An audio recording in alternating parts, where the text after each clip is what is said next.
তো এখন আমরা 4-এর 5-এর দাগেরটাই সমাধান করব। তো এই অঙ্কর ক্ষেত্রে তোমরা একটা জিনিস ভুল করো, সেটা আমি প্রথমেই বলে দিচ্ছি, যে আমরা এই সমীকরণ দুটো দেখলেই মনে হবে যে এইটাকে 3 দিয়ে গুণ করলে x সমান হয়ে যাবে, কাটাকাটি করে দেবো। কিন্তু সেক্ষেত্রে অঙ্কটা একটু বড় হয়, কারণ পরে ভগ্নাংশের যোগ বিয়োগ আসে। এবার আমরা যদি এইটাকে কেটে দিতে পারি, তাহলে কিন্তু আর ভগ্নাংশের যোগ আসবে না, সিম্পল একটা যোগ আসবে বা বিয়োগ আসবে। তো এখানে কত আছে, 2/y আছে। আমরা যদি এটা 4/y করে দিই, তাহলে প্লাস মাইনাস কেটে যাবে।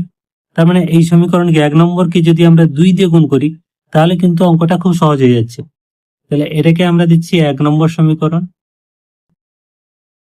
আর এটা হচ্ছে 2 নম্বর সমীকরণ। তাহলে কি করবো, আমরা প্রথমে 1 নম্বর সমীকরণকে 2 দিয়ে গুণ করবো, আর 2 নম্বর কিছুই করবো না, যেমন আছে তেমন থাকবে। দেখো অঙ্কটা কত সহজ হয়। তাহলে 1 নম্বর সমীকরণকে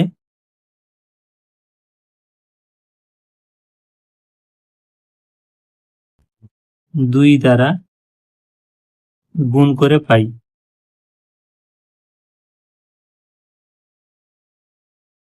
তাহলে এটা হচ্ছে কত, 6x minus 4/y is equal two 10, 2 দ্বারা গুণ করেছি পুরোটা।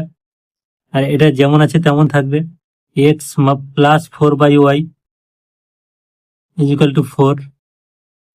কি করব, যোগ করব, কারণ আমরা বিয়োগ করছি না, যোগ করলেই আমাদের কাটাকাটি হয়ে যাচ্ছে।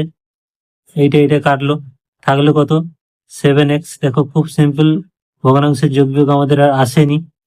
10 আর 4 14, অতএব x সমান কত, 14কে 7 দিয়ে ভাগ করলে 2। তাহলে x এর মান আমরা খুব সহজেই পেয়ে গেলাম, আর না হলে কিন্তু তোমাদের ভগ্নাংশের যোগ বিয়োগ করতে হতো। তাহলে x এর মান 1 নম্বরে বসাবো। তাহলে x এর মান 1 নম্বর সমীকরণে বসিয়ে পাই।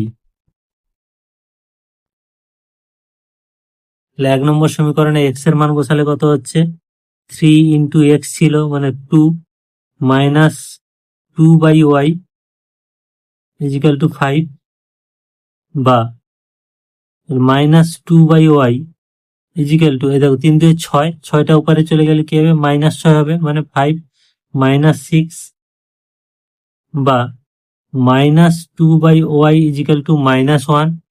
কাটাকাটি হলো, সাইনটা কাটাকাটি হলো মাইনাস, বা এখানে কোনাকুনি গুণ করলে দেখো y উপরে গেলে 1 হচ্ছে, আর 2 থাকছে, অর্থাৎ y ইজিক্যাল টু 2। তাহলে সমাধানে আমরা কি পেলাম, y এর মান কত পেলাম না, 2। অতএব নির্ণয় সমাধান